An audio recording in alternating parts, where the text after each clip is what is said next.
நாங்களோ எழுந்து நிமிர்ந்து நிற்கிறோம் என்று வேதம் சொல்லுகிறது. கர்த்தருடைய ஆவியானவர் இன்றைக்கு நம்மோடு கூட இடைப்பட்டிருக்கிற ஒரு வார்த்தை, நாங்கள் எழுந்து நிமிர்ந்து நிற்போம். ஆமென். கர்த்தர் சொல்லுகிறார், விழுந்து கிடக்கிற உன்னை, முறிந்து கிடக்கிற உன்னை நான் தூக்கி நிமிர்ந்து நிற்க செய்வேன் என்று கர்த்தர் சொல்லுகிறார். ஏதோ ஒரு காரியத்துல இன்னைக்கு நாம் முறிந்து கிடந்தவர்களை போல இருக்கிறோம். யோபு சொல்லுகிறார் வேதத்துல, யோபு 30ஆம் அதிகாரம் 16ஆம் வசனத்துல, உபத்திரவத்தின் நிமித்தம் என் ஆத்துமா முறிந்து போயிற்று. உபத்திரவம், பாடுகள், கண்ணீர் நிறைந்த சூழ்நிலை, இவைகள் ஒரு மனிதனுடைய வாழ்க்கையை முறிந்து போக பண்ணுகிறது. ஆத்துமா முறிந்து போகிறது. நம்முடைய உள்ளம் அப்படியே சோர்ந்து போவது மாத்திரமல்ல, அது முறிந்து போன ஒரு நிலைமை. ஏதோ ஒரு காரியத்துல உபத்திரவத்தின் நிமித்தமாய், பாடுகள் நிமித்தமாய் இன்றைக்கு நாம் முறிந்து போன நிலைமையில் இருப்போமானால், கர்த்தருடைய வார்த்தை சொல்லுகிறது, இந்த உபத்திரவத்தின் நாட்களை முடிவுக்கு கொண்டு வந்து நான் உன்னை எழுந்து நிமிர்ந்து நிற்க செய்வேன் என்று கர்த்தர் சொல்லுகிறார். ஆமென். ஒரு காலம் வைக்கப்பட்டிருக்கிறது. ஒவ்வொரு மனிதனுடைய வாழ்க்கையிலும் ஒரு குறிப்பிட்ட காலங்கள் வைக்கப்பட்டிருக்கிறது. விழுந்து கிடக்கிறவர்களை தூக்கி நிறுத்துகிறவர் அவர்.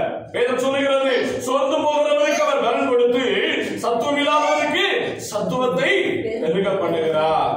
சோர்ந்து போற மனுஷனை பலப்படுத்துகிறார். விழுந்து கிடக்கிற மனிதனை கர்த்தர் தூக்கி நிறுத்துகிறார் என்று வேதம் சொல்லுகிறது.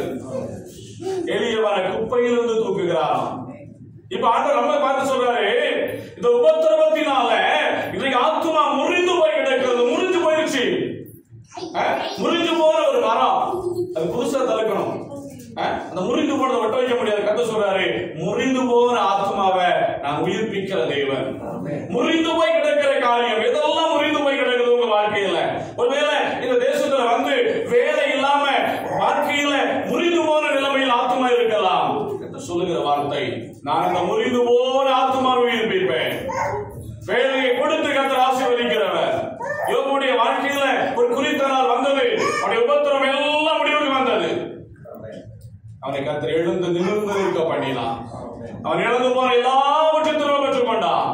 யோபு 42ஆம் அதிகாரம் 10ஆம் வசனத்தில் வேதம் சொல்லுகிறது, அவன் இரண்டத்தனையாய் பெற்றுக் கொண்டான் என்று வேதம் சொல்லுகிறது. இழந்து போனவைகளை 2 மடங்காய் கர்த்தர் தருகிறவர். முறிந்து போன ஆத்துமா, முறிந்து போன ஆத்துமா, யோபு சொன்னது போல என் ஆத்துமா இன்னைக்கு முறிந்து போய் கிடக்கிறது. ஏதோ ஒரு காரியத்துல என் ஆத்துமா முறிந்து போயிடுச்சு ஆண்டவரே, இனி அதை எழுத முடியுமான்னு தெரியல.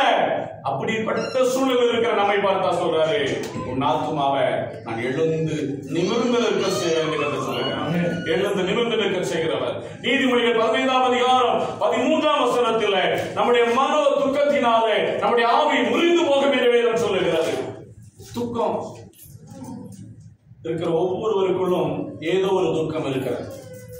நம்முடைய வாழ்க்கையில, நம்முடைய குடும்பத்துல ஒருவேளை கடன் பிரச்சனையினால துக்கத்தோடு இருக்கலாம், அல்லது வேலையில் உள்ள பிரச்சனை நிமித்தம் துக்கத்தோடு இருக்கலாம், குடும்பத்தில் உள்ள பிரச்சனைகளோடு துக்கத்தோடு இருக்கலாம், வேலையிலேயே விசா இல்லையேங்கிற காரியத்தின் நிமித்தம் இன்றைக்கு நாம் துக்கத்தோடு கூட இருக்கலாம். கர்த்தருடைய வார்த்தை தெளிவாய் சொல்லுகிறது, ஆவி முறிந்து போயிருக்கிற உன்னை நான் உயிர்ப்பிக்கிற தேவன். ஆவியை உயிர்ப்பிக்கிற தேவன். முறிந்து போன ஆவியை கூட கர்த்தர் உயிர்ப்பிக்கிறார். அதை எழுந்து நிமிர்ந்து நிற்க பண்ணுவேன் என்று கர்த்தர் சொல்வதை பார்க்க முடிகிறது. 3 காரியங்களை நான் சுருக்கமாய் சொல்லுகிறேன். முதலாவது, லேவியராகமம் 26ஆம் அதிகாரம் 13ஆம் வசனத்திலே, லேவியராகமம் 26:13, நீங்கள் எகிப்தியருக்கு அடிமைகளாய் இராதபடிக்கு நான் அவர்கள் தேசத்திலிருந்து உங்களை புறப்பட பண்ணி, அந்த தேசத்திலிருந்து எகிப்திலிருந்து உங்களை புறப்பட பண்ணி, உங்கள் நுகத்தடிகளை முறித்து உங்களை நிமிர்ந்து நடக்க பண்ணி கர்த்தரை அவர் சொல்லுகிறார். அல்லேலூயா. இஸ்ரவேல் ஜனங்கள் எகிப்திலே 430 வருஷம் இருந்தார்கள். அடிமைத்தனமான ஒரு வாழ்க்கை. அவங்க மேல நுகத்தடி வைக்கப்பட்டது. எழுந்து நிற்க முடியாது. நின்று அடிப்பான், தலையை உயர்த்தினா அடிப்பான். நிறைய இடங்கள்ல பழைய ஒரு 50 வருஷத்துக்கு முன்னால பாத்தீங்கன்னா, சுதந்திர பெறதுக்கு முன்னால உள்ள காலங்கள்ல ஒரு சில ஊர்களுக்குள்ள ஒரு சில ஆட்கள் நடந்து போக முடியாது, முடிஞ்சுதான் போகணும். இடுப்புல கயிறு கட்ட சொல்லுவாங்க. ஒவ்வொரு இடத்திலும் அந்த அப்படிப்பட்ட பழக்க வழக்கங்கள்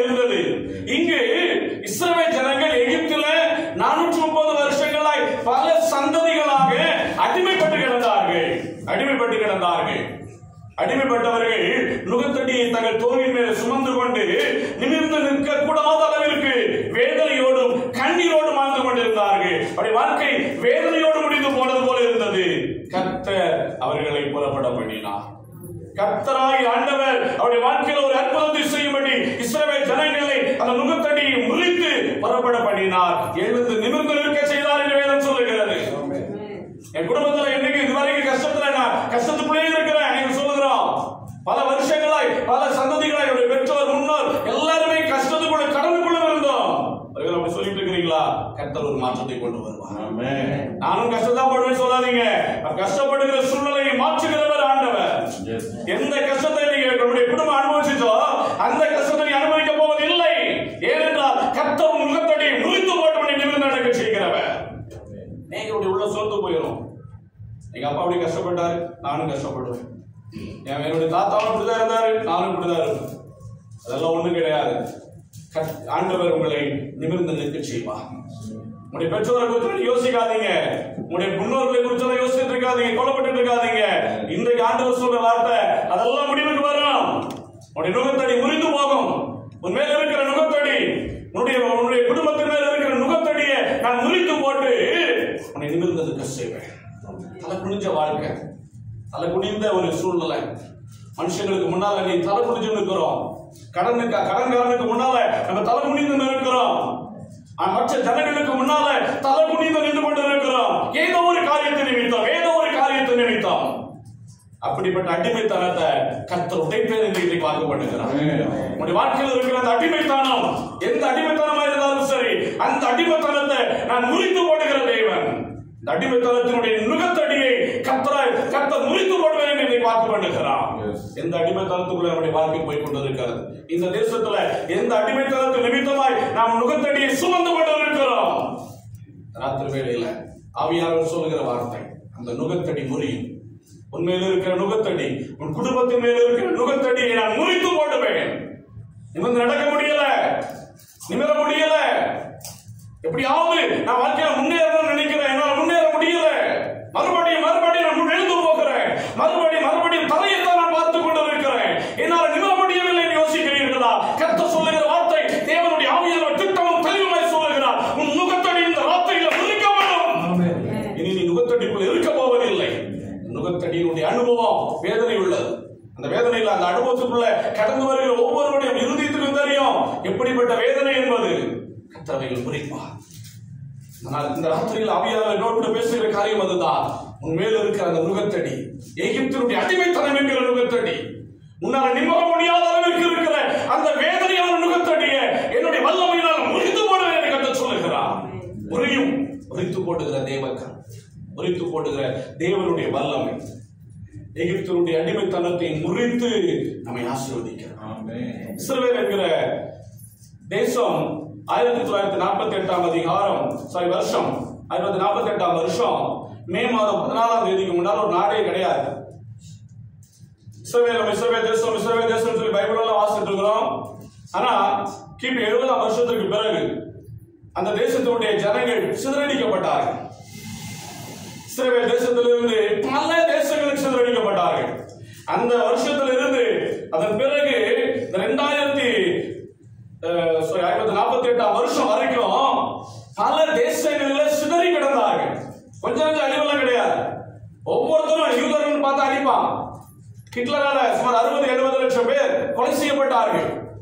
இஸ்ரவேல் தேசத்தின் ஜனங்கள் இப்படி சிதறி போனார்கள். இனி இஸ்ரவேல் ஜனங்கள் ஒன்று சேர்வதற்கு வாய்ப்பே இல்லை அப்படின்னு எல்லா உலகமே நினைச்சது. ஏன்னா ஒரு குறிப்பிட்ட இடத்துல மட்டும் அவங்க இல்லை. குறிப்பிட்ட இடத்துல இருந்தாதான் ஒரு கூட்டமா மாற முடியும், குழுவா மாற முடியும், ஒரு அமைப்பாய் மாற முடியும். ஒண்ணுமே முடியாது.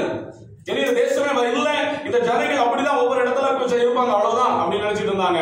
ஆனா கர்த்தர் எத்தனை வருஷம் பாருங்க, கிபி 70ஆம் வருஷத்துல இருந்து 1948ஆம் வருஷம் சுமார் 1870 வருஷத்துக்கு மேல ஒண்ணுமே இல்லாம இருந்த இஸ்ரவேல் ஜனங்களை கர்த்தர் கூட்டி சேர்த்தான். எப்படி நடந்தது இந்த உலகத்துக்கே ஆச்சரியமா இருக்கிறது. இன்றைக்கு குறிப்பிட்ட தேச காலத்துல இருந்து எல்லா தேசத்திலும் இருந்தும் இஸ்ரவேல் ஜனங்கள் அணியாய் புறப்பட்டு வந்தார்கள். அந்த தேசத்துக்குள்ள போனாங்க. இன்னைக்கு அந்த தேசம் தலை நிமிர்ந்து இருக்கிறது. அல்லேலூயா. சத்துருக்களுக்கு முன்னால அந்த தேசத்தை ஆண்டவர் தலை நிமிர்ந்து வைத்திருக்கிறார்.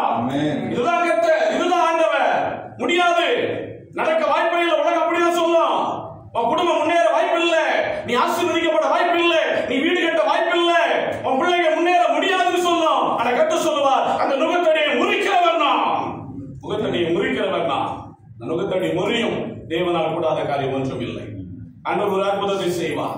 நுகத்தடியை முறித்து இஸ்ரவேல் ஜனங்களை ஆசீர்வதித்தவர், இஸ்ரவேல் ஜனங்களை எகிப்திலிருந்து கொண்டு வந்தவர், இஸ்ரவேல் ஜனங்களை முழுமையாக ஒரு தேசத்தில் கூட்டி சேர்த்தது போல உங்களுடைய வாழ்க்கையிலும் என்னுடைய வாழ்க்கையிலும் இருக்கிற நுகத்தடியை இந்த ராத்திரியில முறிக்கப்படும் என்று சொல்கிறார். அதில் இருக்க போவதில்லை. அவையாளர் மறுபடி என்னோட பேசுகிற காரியம், உன் மேல் இருக்கிற நுகத்தடி, உன் குடும்பத்தின் மேல் இருக்கிற நுகத்தடி, உன் சந்ததியின் மேல் இருக்கிற நுகத்தடி இனிமேல் இருக்க போவதில்லை. என்றால் தேவனுடைய வார்த்தை பொய் உரைப்பதில்லை.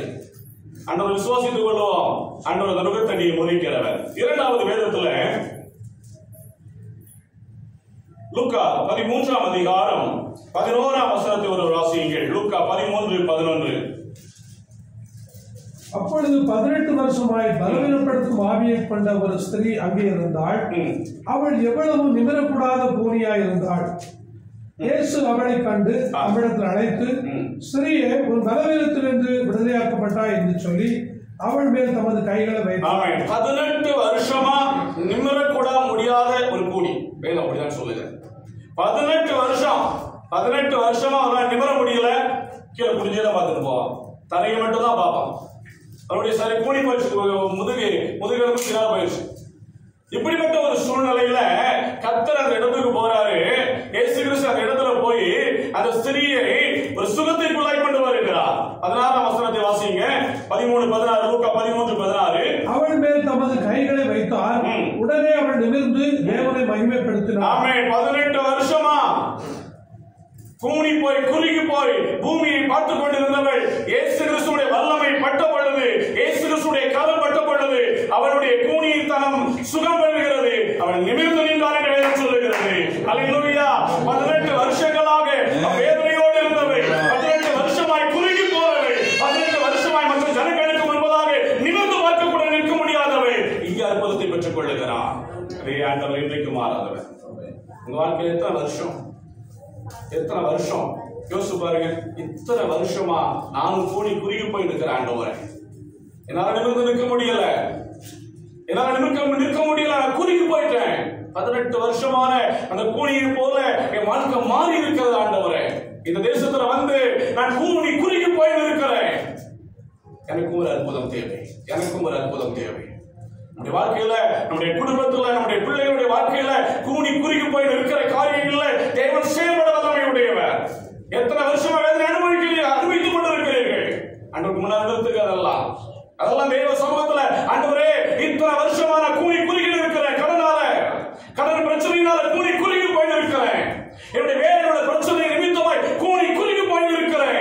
விசா காரியத்தின் நிமித்தமாய், விசா இல்லாதது நிமித்தமாய் கூனி குறுகி போய் இருக்கிற ஆண்டவரே, எனக்கு ஒரு விடுதலை தேவை. என்னையும் தொடு, எனக்கும் ஒரு அற்புதத்தை செய். என் வாழ்க்கையில் ஒரு அற்புதம் நடக்கணும் ஆண்டவரே. நான் கூனி குறுகி போய் நிற்க கூடாது. நான் தேவனுடைய பிள்ளை. ஆமென்.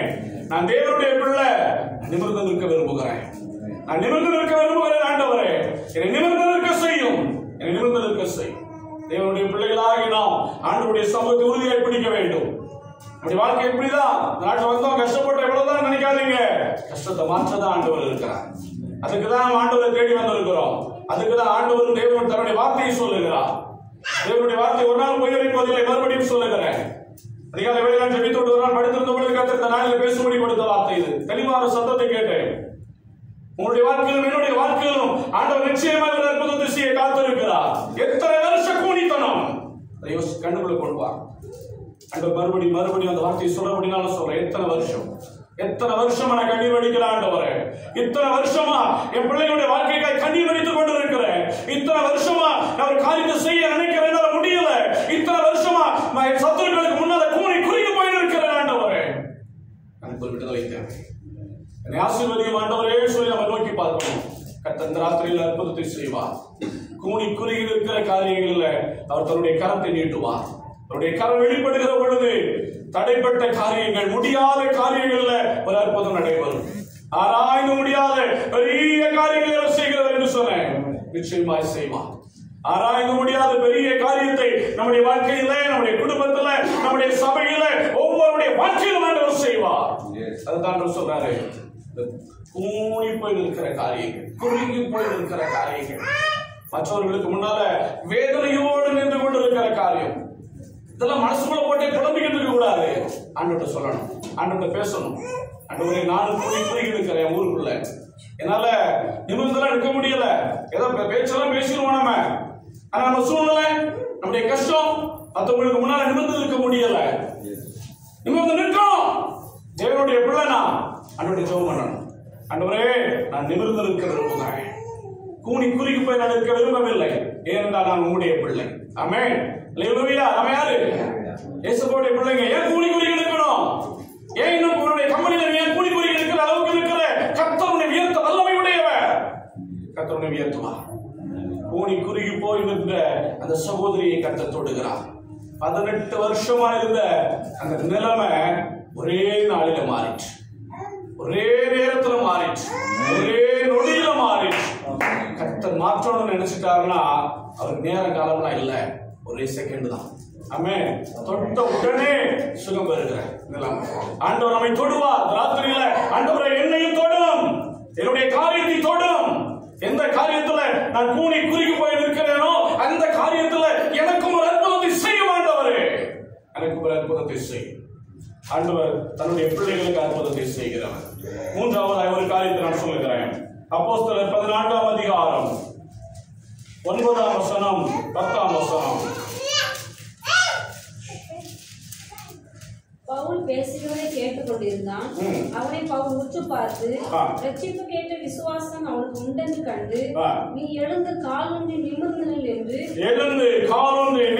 என்று சொல்லுகிறான் என்று உரத்த சத்தத்தோட சொன்னான். உடனே அவன் குதித்தெழுந்து நடந்தான். பிறவியிலிருந்தே நடக்க முடியாதவன், அவன் எழுந்து நிற்கவே இல்லை. எப்படி நிமிர்ந்து நிற்கிறது? எதுவுமே இல்லை. பிறந்ததுல இருந்து அன்னைக்கு சொல்லுவேன், இந்த தேசத்துல வந்ததுல இருந்தே கஷ்டம் தான், இந்த தேசத்துல வந்ததுல இருந்தே பாடுகள் தான் அப்படின்னு சொல்றாரு. அப்படிப்பட்ட நிலைமையில் இருக்கிறவர்களை நான் எழுந்து நிமிர்ந்து இருக்க செய்கிறவன். ஆமென். அல்லேலூயா. எழுந்து நிமிர்ந்து இருக்க செய்தார் ஆண்டவர். பிறவியிலிருந்து நடக்கல, நடக்க முடியலவனால.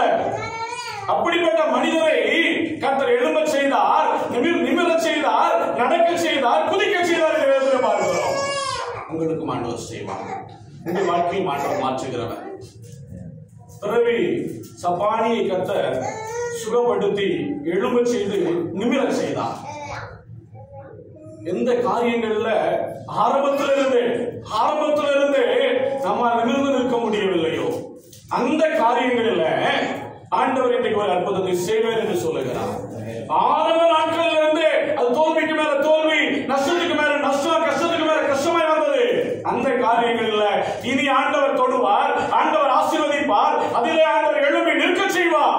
சங்கீதக்காரன் சொல்லுகிறான், தேவரீர் என் சத்துருக்களுக்கு முன்பாக எனக்கு ஒரு பந்தியை ஆயத்தப்படுத்தி என் தலையை எண்ணெயால் அபிஷேகம் பண்ணுகிறேன், என் பாத்திரம் நிரம்பி வருகிறது என்று வேதம் சொல்லுகிறது. சத்துருக்களுக்கு முன்னால கர்த்தர் எழுப்பி நிற்க செய்வார், எழுந்து நிற்க செய்வார். உங்களை சத்துருக்களாக நினைக்கிறவர்கள், உங்களுக்கு விரோதமாக எழுப்பி இருக்கிறவர்கள் மத்தியில கர்த்தர் தன்னுடைய வல்லமை வெளிப்படுத்துவார். சத்துருக்களுக்கு முன்னால இன்னைக்கு தோல்வி முகத்தோடு கூட வாழ்ந்து கொண்டிருக்கலாம், தோல்வியோடு பயத்தோடு கூட வாழ்ந்து கொண்டிருக்கலாம். வாசிக்கிற முதல் பாடத்துல 1 சாமுவேல் 17ஆம் அதிகாரத்துல இஸ்ரவேல் ஜனங்கள் பெலிஸ்தனாகிய கோலியாத்தை கண்ட பொழுது கூனி குறுகி போய் ஓடி ஒளிந்து கொண்டார்கள். சத்துருக்களை சத்துருவை பார்த்து அவர்கள் பயந்தார்கள். அவர் வரும்பொழுது அவரை கண்டு ஒளிந்து கொண்டார்கள் என்று வேதம் சொல்லுகிறது. கூனி குறுகி போய் அந்த வாழ்க்கை கர்த்தர் அந்த இடத்துல ஒரு அற்புதத்தை செய்தார். அந்த கோலியாத்தை கர்த்தர் வீழ்த்தினார். ஆமென். இஸ்ரவேல் ஜனங்கள் எல்லாம் இப்ப எழுப்பி நிமிர்ந்து இருக்கிறார்கள். அதே ஆண்டவர் நமக்கு செய்வார். உங்களுக்கு விரோதமாக எழுப்பி இருக்கிற கோலியாத்துகளை கர்த்தர் வீழ்த்த செய்வார், வீழ்த்தி போடுவார். யுத்தம் கர்த்தருடையது. ஆண்டவர் யுத்தம் பண்ணுனா முன்னால கோலியாத்தினாலும் சரி, எரிகோ கோட்டையானாலும் சரி, அவைகள் எல்லாம் உடைக்கப்படும், அழிக்கப்படும். புரிந்து கொள்ள வேண்டும். எது நமக்கு முன்னாடி தடையாக இருக்கிறது யோசித்து பாருங்க. சத்துருக்கள் தடையாக இருக்கிறார்களா? சத்துருக்களா எழுப்பி இருக்கிறார்களா? காரணம் இல்லாமல் சத்துருவானவர்கள் அதிகம் உண்டு. காரணமே இருக்காது. நம்ம சத்துருவா நம்ம நினைப்பான், நினைச்சிட்டு போறோம், நினைக்கிறவன் நினைச்சிட்டு போறான். ஆனா வேதம் சொல்லுகிறது அந்த சத்துருக்களை கர்த்தர் மடங்கடிக்கிறார், கர்த்தர் மடங்கடிப்பான். அவர்களுக்கு முன்னாலேயும் நம்ம எழும்பி நிமிர்ந்து இருக்கும்படி கர்த்தர் செய்வான். தலை நிமிர்ந்து நடக்க கர்த்தர் செய்வான். தலை குனிந்து போவதில்லை தேவனுடைய பிள்ளைகள். ஒருபோதும் நாம் தலை குனிந்து போகும்படி ஆண்டவர் செய்கிறவர் அல்ல. பிறவி சப்பானியை ஆண்டவரை எழும்ப செய்த தேவன். அப்போஸ்தலர் 3ஆம் அதிகாரத்தில் ஒரு சம்பவம் இருக்கிறது. 3ஆம் அதிகாரம் 6ஆம் அப்போஸ்தலர் 3, 6, 8 2 வசனங்களை வாசிப்போம். அப்பொழுது பேதுரு, வெள்ளியும் பொன்னும் என்னிடத்தில் இல்லை, வெள்ளியும் பொன்னும் என்னிடத்தில் இல்லை, என்னிடத்தில் உள்ளதை உனக்கு தருகிறேன், என்னிடத்தில் உள்ளதை உனக்கு தருகிறேன். நசரேயனாகிய இயேசு கிறிஸ்துவின் நாமத்தினாலே நீ எழுந்து நட என்று சொல்லி வலது கையினால் அவனை பிடித்து அவன் கையை பிடித்து தூக்கி விட்டான். அவனுடைய கால்களும் கரடுகளும் பலப்பட்டன. அவன் குதித்தெழுந்து நின்று நடந்து குதித்து தேவனை துதித்து தேவாலயத்திற்குள் பிரவேசித்தான் என்று வேதம் சொல்லுகிறது. ஆமென். எத்தனை பேர் வல்லமை உள்ள தேவன்.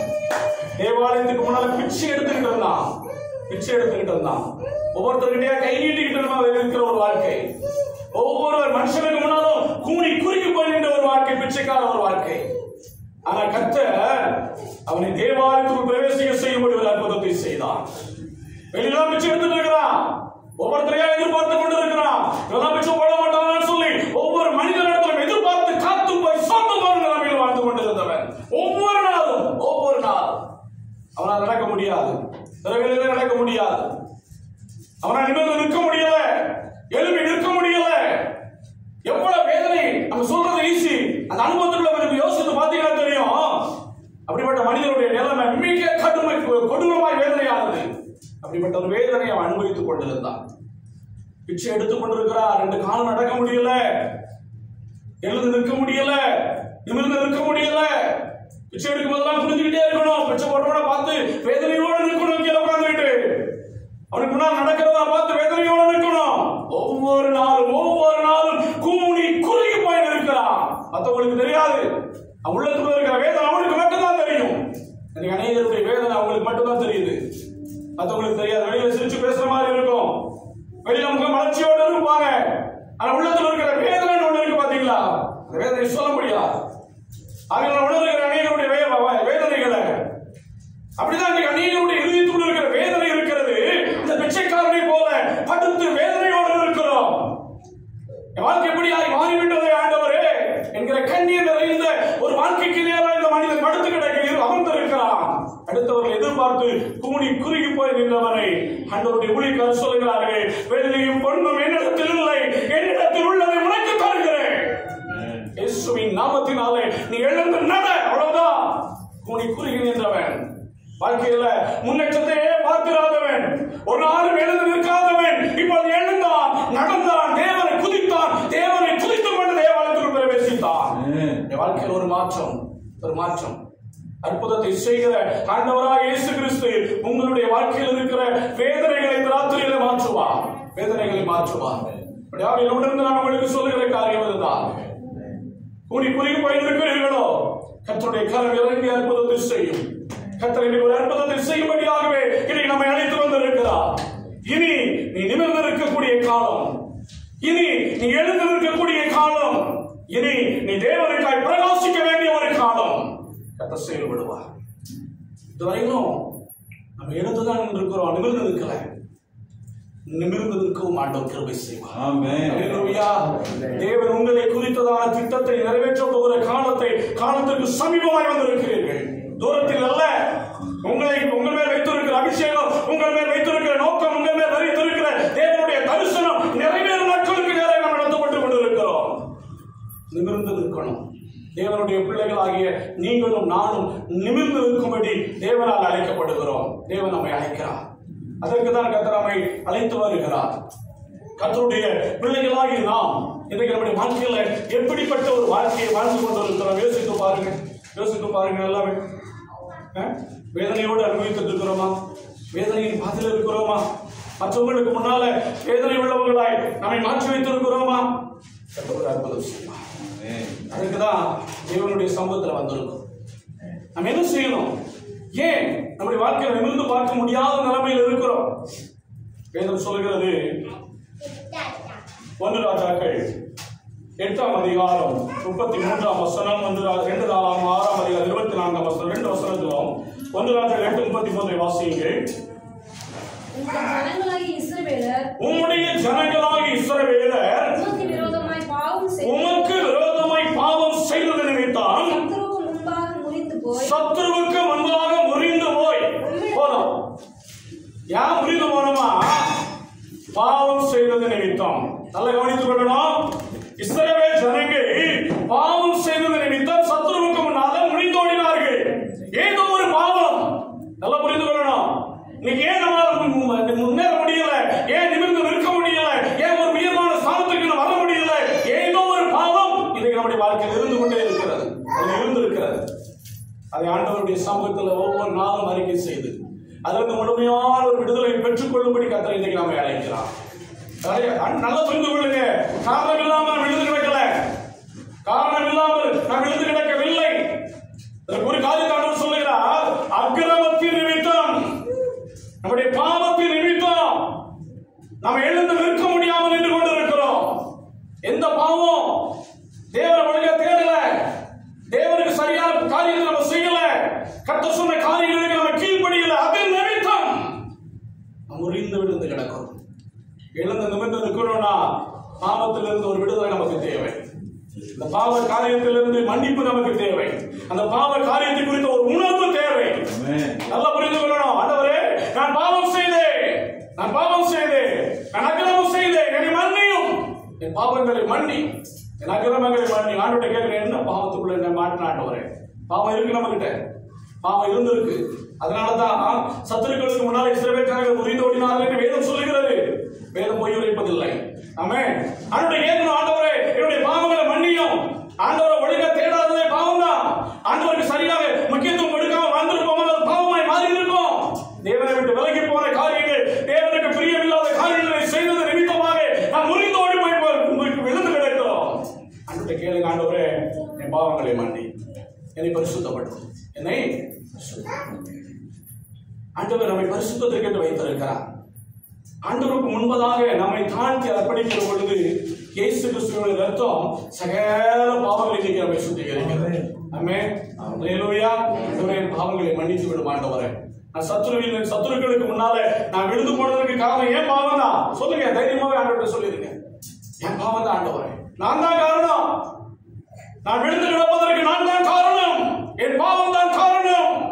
என்னை மன்னியும் ஆண்டவரே, என் பாவங்களை மன்னியும் ஆண்டவரே, என் அக்கிரமங்களை மன்னியும் ஆண்டவரே, என்னை பரிசுத்தப்படுத்தும். அதனுடைய கேளுங்க, பரிசுத்தப்படுத்துமா? அப்பதான் நுகத்தடி முறிக்கப்படும். வேதம் சொல்லுகிறது, ஆண்டவருடைய சமூகத்துல பாவ அறிக்கை செய்யணும், பாவத்தை உணரணும். தேவனை விட்டு விலகிட்டோம், தேவனுக்கு விரோதமா பாவம் செஞ்சுட்டோம் அப்படிங்கிற உணர்வு நமக்குள்ள வரணும். அந்த ராத்திரியில அப்படி வந்துருச்சுன்னா கர்த்தர் உன்னை நிமிர்ந்து நிற்க செய்வார். அல்லேலூயா, அல்லேலூயா. அதுதான் ஆசீர்வாதம். ஏனோ தாரங்கிற வாக்குத்தத்தத்தை மற்றும் பற்றி கொண்டு போகிற வாழ்க்கை அல்ல கிறிஸ்துவ வாழ்க்கை. உணர்வடையணும், தேவனுக்கு முன்னால் உணர்வடையணும். அது தொடர்ந்து அந்த வசனத்தை வாசிங்க. வாசிங்க 1 ராஜாக்கள் 8:33 அடுத்த பகுதி. இஸ்ரவேல் ஜனங்கள் பாவம் செய்த நிமித்தம் சத்துருவுக்கு முன்னால் முறிந்து போய் உம்மிடத்திற்கு திரும்பி உம்முடைய நாமத்தை அறிக்கை பண்ணி இந்த ஆலயத்துல வந்து உம்மை நோக்கி விண்ணப்பத்தையும் வேண்டுதலையும் செய்தார். நல்ல கவனிங்க. முதல்ல உணர்வடையணும். பாவத்திலிருந்து உணர்வடைகிற ஒரு வாழ்க்கை, பாவத்தை விட்டு விடுகிற ஒரு வாழ்க்கை. இரண்டாவது ஆண்டவர் சொல்லுகிறார், ஆலயத்துல வந்து விண்ணப்பத்தையும் வேண்டுதல்களையும் வைத்தால் நீர் அவரை எழுந்தது இருக்க செய்யும். வந்திருக்கிற நாம ஆண்டவருடைய ஆலயத்தை நேசிக்கிற பிள்ளைகளா இருக்கணும். நம்ம புரிந்து கொள்ளணும். எல்லாம் வேலை, கஷ்டமான வேலை. அவர் 5 மணிக்கு ஒரு சகோதரருக்கு போன் பண்ணும்போது சொன்னாங்க, இப்பதான் வேலைக்கு போயிட்டு வந்து ட்ரெஸ் மாத்திட்டு இருக்கிறேன், உடனே வர முடியாது அப்படின்னு சொன்னாங்க. 5:10 அவங்க அந்த மாண்டியாக போயிருது. 5 மணி வரைக்கும் 4:45 வரைக்கும் வேலை செஞ்சுட்டு 10 நிமிஷத்துல புறப்பட்டு வரணும். இதெல்லாம் சாதாரணமா முடியாது. இப்படிதான் நம்ம வாழ்க்கை தேசத்துல போயிட்டு இருக்குது. ஆனா ஆலயத்தை நேசிக்கிற ஒரு வாழ்க்கையோட தேவ சமூகத்துல வந்து ஆண்டவருடைய நாம் செபிக்கிற ஒவ்வொரு ஜெபத்தையும் ஆண்டவர் கேட்கிறார். ஆமென். அல்லேலூயா. அது நீங்க அநேகருக்கு தெரியவில்லை, அநேகரை புரிந்து கொள்வதில்லை. ஆலயத்தின் வாசல்ல ஒருத்தர் பிச்சை எடுத்துக் கொண்டிருந்தான். நான் சொல்லல, பிறவி சப்பானி ஆலயத்தின் வாசல்ல உட்கார்ந்து பிச்சை எடுத்துக் கொண்டிருந்தான். ஆலயத்துக்கு போகிற வழியில அவன் உட்கார்ந்து கொண்டிருந்தான். அங்கே ஊழியர்கள் போகிறார்கள், அங்க ஒரு அற்புதம் நடக்கிறது. ஆலயத்துக்கு வர்றோம், கடமைக்காக கூட வந்துருவோம், பரவாயில்ல, அங்க உனக்கு ஒரு அற்புதத்தை ஆண்டவர் செய்வார். அல்லேலூயா. அவன் போகணும், ஆண்டவருடைய ஆலயத்துக்கு முக்கியத்துவம் கொடுக்கணும், ஆண்டவருடைய ஆலயத்துல வந்து நம்ம ஜெபிக்கணும், கண்ணீர் வடிக்கணும், வேண்டுதலை விண்ணப்பத்தை வைக்கணும், எழுந்து நிமிர்ந்திருக்க கர்த்தர் செய்வார். அதுதான் ஆசீர்வாதம். அந்த ஆசீர்வாதத்தை கர்த்தர் உங்களுக்கும் உங்கள் பிள்ளைகளுக்கும் வைத்திருக்கிறார். சாதாரணமானவர்களாக நாம் இருக்கக்கூடாது, நாம் ஆசீர்வதிக்கப்பட்ட சந்ததியா இருக்க வேண்டும். ஆமென். அல்லேலூயா. அந்த வாழ்க்கை நம்முடைய வாழ்க்கையில வரணும். அத சொல்ற தெளிவான சொல்றாரு. ரெண்டு காரியம். ஒண்ணு, உன் பாவத்திலிருந்து விடுதலை பெற்றுக்கொள். இரண்டாவது, தேவனுடைய ஆலயத்துல வந்து ஜெபம் பண்ணு. ஆண்டவருடைய ஆலயத்துல போய் ஜெபிக்கிற ஒவ்வொரு ஜெபத்திற்கும் ஆண்டவர் பதில் கொடுக்கிறார். நான் என்னுடைய 17 வயதுல பரிசுத்தாவின் அபிஷேகத்தை பெற்றுக்கொண்டேன். அபிஷேகம் என்னன்னு தெரியாது, தீர்க்கதரிசனம் வரணும் என்னன்னு தெரியாது. சும்மா வேடிக்கைக்காக கேட்டேன். கர்த்தருடைய குடும்ப ஜெபத்துல ஒரு முதல் நாள் வீட்டுல குடும்ப ஜெபம் வச்சு அன்னைக்கு பரிசுத்தாவை பெற்றுக்கொண்டேன், அவ்வளவுதான். அதற்கு பிறகு என்னுடைய சர்ச்சையே தான் போயிருப்பேன். சர்ச்சுக்குள்ளேயே ஜெபம் பண்ணுவேன். 6 மணி நேரம் 7 மணி நேரம் சொல்லி சர்ச்சில் போய் ஜெபம் பண்ணுவேன். ஏன்னா எங்க வீட்டுல எங்க அப்பாவுக்கு ஜெபம் பண்ண பிடிக்காது. ஜெபம் பண்ணா முடிந்து ஓடிடுமா அப்படின்னு சொல்லிட்டு என்ன ஜெபம் பண்ண விட மாட்டாங்க. எங்க அப்பாட்ட விளையாட போறேன்னு சொல்லிட்டு போய் சர்ச்சில் போய் உட்காந்து 1 மணிக்கணக்காக ஜெபம் பண்ணுவேன். அப்படி வீட்டுக்கு போவேன். ஒரு சில நேரத்தில் வயலுக்கு போனோம்னா பைபிளை தூக்கிட்டு போய் அங்கே போய் ஜெபம் பண்ணுவேன். சாப்பாடை கொண்டு போய் சாப்பாடெல்லாம் கிணத்துல தூக்கி போட்டுட்டு உபவாசம் போட்டு ஜெபம் பண்ணுவேன். முக்கியமா ஆண்டவருடைய ஆலயத்துல போய் ஜெபம் பண்ணுவேன். இதுதான் என்னுடைய எனக்கு தெரிஞ்ச பழக்கம். 2 வருஷமா ஆலயத்துல போய் ஜெபம் பண்ணிக்கிட்டே இருந்தேன். கர்த்தர் அங்கேதான் கிருபைகளை கொடுத்தார், வரங்களை கொடுத்தார், வல்லமைகளை கொடுத்தார். இதுதான் ஆண்டவர் செய்த காரியம். ஆண்டவருடைய ஆலயத்துல வருகிற உங்களுடைய வாழ்க்கையிலும் என்னுடைய வாழ்க்கையிலும் ஆண்டவர் செய்கிற பெரிய காரியம், ஆண்டவர் செய்கிற பெரிதான ஒரு காரியம், எழுந்து நிமிர்ந்திருக்க செய்வார். தேவனுடைய ஆலயத்துக்கு வருகிற பிள்ளைகள் ஒருபோது கூனி குறுகி நிற்பதில்லை. நல்லா புரிந்து கொள்ளணும். ஆண்டவருடைய ஆலயத்தை பற்றி கொண்டவர்கள், ஆண்டவருடைய ஆலயத்தில் நிற்கிறவர்கள் கர்த்தரை ஆசீர்வதிப்பார். அவர்களுக்கு ஆசீர்வதிக்கப்பட்டவர்களாய் மாறுவார்கள் என்பதில் எந்த சந்தேகமும் கிடையாது. அதனால தேவனுடைய ஆலயத்தை நேசிங்க, ஆலயத்துக்கு போங்க, ஆலயத்துல தேவனை துதிங்க. கர்த்தருடைய ஆசீர்வாதம் உங்களை எழும்பி நிற்க செய்யும், நிமிர்ந்து நிற்க செய்யும். இனி நாம் கூனி குறுகி இருக்கிறவர்களாய் அல்ல, கூனி குறுகி போகிற ஒரு வாழ்க்கை அல்ல. ஆண்டவருடைய ஜெபம் பண்ண வேண்டிய காரியம் அதுதான். ஆண்டவரே, இனி நாம் கூனி குறுகி இருக்க கூடாது. என் வாழ்க்கையில் கூனி குறுகி போனதா இருக்கக்கூடாது. ஆண்டவரே, எனக்கு ஒரு மாற்றத்தை தார், எனக்குள்ள ஒரு விடுதலையை தார், என்னுடைய வாழ்க்கையில நீ ஒரு அற்புதத்தை செய்யும் என்று சொல்லி இன்றைக்கு ஆண்டவருடைய சம்பவத்தை பிடித்துக் கொண்டு நாம் ஜெபிக்க போகிறோம். வேலை இருக்குது, கஷ்டம்தான். ஆலயத்துக்கு வருவது என்பது அநேகருக்கு கடினமான ஒரு காரியம். ஆனா ஒன்றை என்னுடைய உள்ளத்துக்கு ஆழத்துக்கு சொல்லுகிறேன். நீங்கள் உண்மையாகவே ஆலயத்தை நேசித்தால் கர்த்தர் உங்களை ஆசீர்வதிப்பார். அந்த பிள்ளைகள் ஆசீர்வாதமாக இருப்பார்கள். அந்த குடும்பம் எழுந்து நிமிர்ந்து நிற்கிற குடும்பமாக இருக்கும். அநேகர் பார்க்கிறவங்க நிமிர்ந்து பார்க்க செய்வார். நிமிர்ந்து பார்க்க செய்வது என்ன ஹைட்டா இருந்தா நிமிர்ந்து பார்ப்போம், அப்படித்தானே? கீழே நடந்து போயிட்டு தான் யாருமே எட்டி பார்க்க மாட்டாங்க. கர்த்தர் நம்முடைய வாழ்க்கையை உயர்த்துகிற ஒரு தேவனாக இருப்பார். ஆண்டவர் நம்முடைய வாழ்க்கையில உயர்ந்த இடத்துல கொண்டு போய் நிறுத்துகிறவராக இருப்பார். அர்ப்பணி, ஆண்டோடைய சமூகத்தில் அர்ப்பணிச்சிரு. வாக்குத்தத்தத்தை சொல்லியாச்சுன்னு சொல்லிட்டு அதை பிடிச்சு ஓடிடக்கூடாது. நான் செய்த பாவங்களை மன்னியும் ஆண்டவரே, என்னுடைய அக்கிரமங்களை மன்னியும் ஆண்டவரே. நான் பாவம் செய்தேன், உமக்கு முன்பதாக நான் பாவம் செய்தேன், உமக்கு விரோதமாய் நான் பாவம் செய்தேன். என் அக்கிரமங்களை மன்னியும், நான் செய்த பாவத்தை மன்னியும்.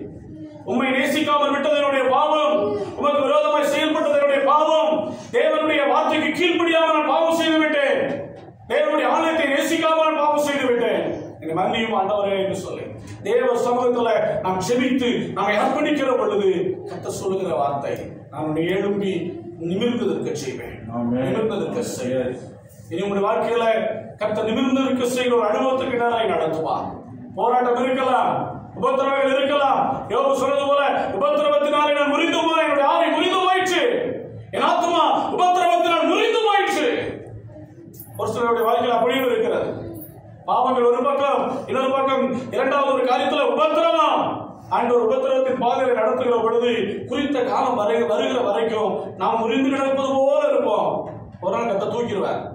தூக்குனான்னு வைங்களேன், மேல மேல உயரமான இடத்துல கொண்டு போய் நிறுத்துவார். அல்லேலூயா.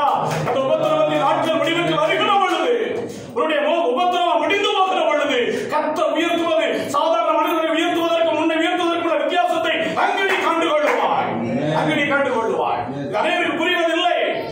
ஜெபிக்கிறாங்க, ஆலயத்துக்கு போறாங்க, காணிக்கை கொடுக்கிறாங்க, எல்லா காரியங்களும் செய்யறாங்க. ஆனா ஏன் வாழ்க்கையில நிமிர்ந்து நிற்கவில்லை? மற்றவருக்கு முன்னால கூலி குறுகி இருக்கிறான். ஒரு நாள் வரும், ஒரு நாள் வரும். உயர்த்துவதற்கும் உயர்ந்த இடத்தில் நிறுத்துவதற்கும் உன்னை நிமிர்ந்து நிற்பதற்கும் ஒரு நேரத்தை கர்த்தர் வைத்து விட்டார். உபத்திரவம் முடிவுக்கு வரும். கர்த்தர் உயர்த்துகிற நாட்கள் வருகிறது. உபத்திரவத்தின் நாட்கள் முடிவுக்கு வரும் என்று கர்த்தர் சொல்லுகிறார். ஏனென்றால் நிமிர்ந்து நிற்க செய்வார் என்று சொன்னவர் உபத்திரவத்தை முடிவுக்கு கொண்டு வந்தால் நிமிர்ந்து நிற்க முடியும். கொண்டு வருகிறார்.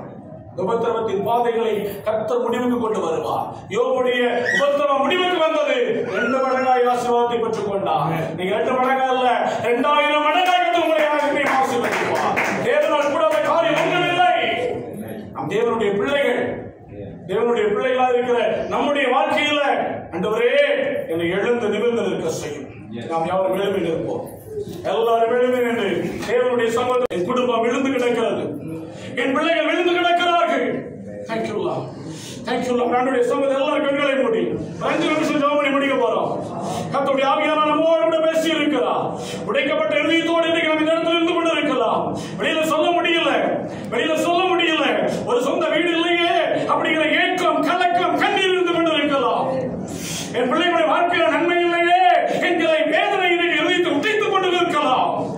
கர்த்தர் சொல்றாரு, முறிந்து போன உன் ஆத்துமாவையும் முறிந்து போன உன் ஆவியையும் நான் தேற்றி ஆற்றி உயிர்ப்பித்து மீண்டும் எழுந்து நிமிர்ந்திருக்க செய்வேன்.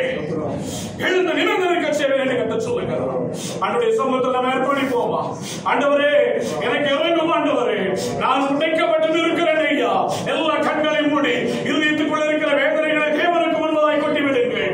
ஆமென். தேவன் நம்மை பார்த்துக் கொண்டு இருக்கிறார். இன்றைக்கு ஒரு அற்புதத்தை செய்யும்படியா இந்த ராத்திரி வேளையிலே அவர் தம்முடைய வல்லமை வெளிப்படுத்த போகிறார். 18 வருஷம் வேதனை, 18 வருஷம் கூடி போன வாழ்க்கை, குறுகி போன ஒரு வாழ்க்கை கர்த்தர் முடிவுக்கு கொண்டு வந்தார்.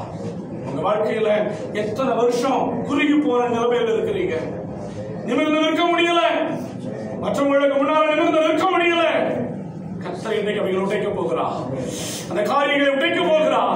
அவருடைய கூலி தன்மையை கர்த்தர் உடைத்து விட போகிறார். உன்னால் நிமிர்ந்து நிற்க முடியாத இருக்கிற காரியத்தில் அவருடைய கரம் இறங்கி செயல்பட போகிறது. ஹல்லேலூயா, ஹல்லேலூயா. தேவனுடைய மகிமை உள்ள கரம் இறங்கிக் கொண்டே இருக்கிறது. அவருடைய வல்லமை உள்ள பிரசன்னம் இறங்கிக் கொண்டே இருக்கிறது. ஆமென். எழுந்து நிமிர்ந்து நிற்க செய்கிற தேவ வல்லமை உள்ள கரம் என்னை தொடக்கும் ஆண்டவரே. ஜெபம் பண்ணுங்க. என்னை தொடக்கும் ஆண்டவரே, என்னை தொடும் ஆண்டவரே. நான் நிமிர்ந்து நிற்க கூடாதபடிக்கு கூடனாய் நிற்கிறேன், கூடியாய் நிற்கிறேன். எனக்கு இறங்குவீராக. தேவனுடைய வல்லமை உள்ள கரம் இன்னைக்கு இறங்கிக் கொண்டிருக்கிறது. சாத்தான் கட்டி வைத்திருந்த கட்டுகளில் இருந்து 18 வருஷம் வேதனை உள்ள மகனை விடுவித்த ஒரு தேவ கரம். ஹல்லேலூயா. ஆண்டவரே உம்முடைய இரத்தத்தின் வல்லமை எங்கள் நடுவில் இறங்குவதாக, எங்கள் நடுவில் இறங்குவதாக நான் ஜெபிக்கிறேன். எல்லா கட்டுகளும், எல்லா இருளின் வல்லமைகளும், எல்லா பிசாசுடைய வல்லமைகளும், எல்லா உபத்திரவத்தின் காரியங்களும் இன்றைக்கு முடிவுக்கு வருவதாக. In the name of Jesus Christ. இயேசுவின் நாமத்தை கொண்டு நான் ஜெபிக்கிறேன். கட்டுகள் உடைந்து போகிறது, கட்டுகள் உடைகிறது. தேவனுடைய தொடுதல், தேவனுடைய கரவனை தொடுகிறது என்று கர்த்தர் சொல்லுகிறார். ஹல்லேலூயா. கூடி குறுகி போற வாழ்க்கையை முடிவுக்கு கொண்டு வரும் ஆண்டவரே.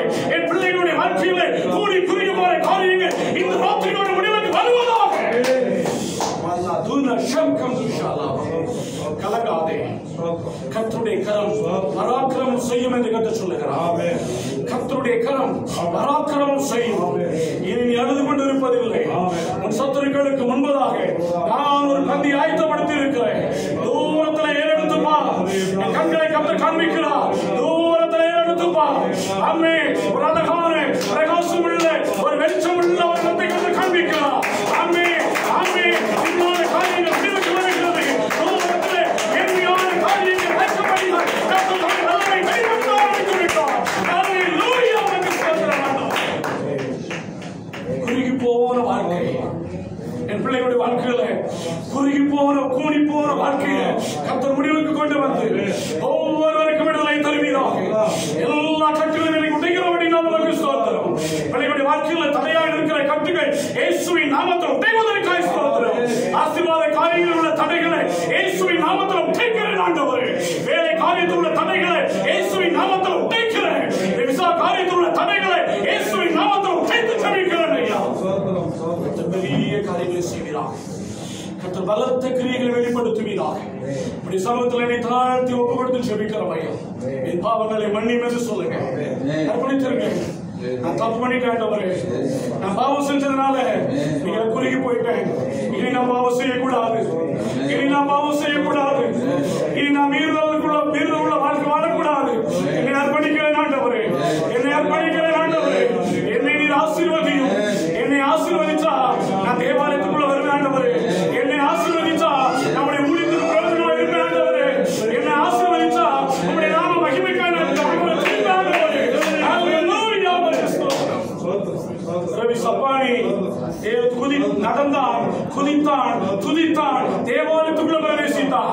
ஒரு அற்புதம் கர்த்தர் உங்களுக்கு செய்யும் பொழுது நீங்க சொல்லுங்க ஆண்டவரே, இந்த ஒரு அற்புதத்தை நீங்க செஞ்சா நான் உமக்காக நிற்க போறேன். உங்களுடைய காரியங்களுக்கு அதிகமா செயல்பட போறேன். ஆண்டவருக்காக நிற்பேன் ஆண்டவரே. என்னை ஆசீர்வதி. என்னுடைய குறுகி போன வாழ்க்கையை முடிவுக்கு கொண்டு வரும். தேவாலயத்தில் வந்து உண்மை துதிக்கட்டும். தேவ ஆலயத்தில் தேவ நாம மகிமைக்காக நான் எழுமட்டும் ஆண்டவரே. எழும்பி நிமிர்ந்திருக்க செய்கிற தேவன். எல்லா காரியங்கள் விலகி போய் கொண்டிருக்கிறார். வேதனையான காரியங்களை கர்த்தர் குடும்பத்தை விட்டு எடுத்து போடுகிறார். விசுவாசானவர் ஒரு பெரிய விபத்தை கொண்டு வரும்படி நினைத்திருந்தார். கர்த்தர் அந்த விபத்திலிருந்து உன்னை பாதுகாக்கிறார். ஆமே, அந்த இருளை உன்னை விட்டு விலக்கி போடுகிறார். இன்றைக்கு கர்த்தருடைய மகிமை உள்ள கரம் விளங்குகிறது. பட்டயத்தினுடைய வல்லமைகள், சத்துருவின் பட்டயத்தினுடைய வல்லமைகள் முறிக்கப்படுவதை நான் காண்கிறேன். ஆசீர்வதிங்கப்பா. என் ஜனங்களை ஆசீர்வதிங்க. என் பிள்ளைகளை கர்த்தர் ஆசீர்வதிப்பீராக. சபையில் வந்திருக்கிற ஒவ்வொருவர் மேலும், ஒவ்வொரு பிள்ளைகள் மேலும் தேவனுடைய கரம் இறங்கி ஆசீர்வதிப்பதாக. எழுந்து நிமிர்ந்து நிற்கும்படி கர்த்தர் செய்வார். நான் எழுந்து நிமிர்ந்து நிற்பேன் என்று சொல்லுங்க. எழுந்து நிமிர்ந்து நிற்பேன். ஒரே ஒரு ஸ்தோத்திரம். ஒவ்வொரு பிள்ளைகளுக்கும், சபைக்கும், சபையிலுள்ள குடும்பங்களுக்கும் அமிதமாய் செய்வதற்காக ஸ்தோத்திரம். அமிதமாய் நடத்துவதற்காக ஸ்தோத்திரம். நாம மாத்திரம் மகிமைப்படட்டும். ஆசீர்வாதம் வெளிப்படும்படியாய் நான் ஜெபிக்கிறேன். இயேசு மூலம் ஜெபிக்கிறோம் பிதாவே. ஆமென். காணிக்கைக்கான பாடல்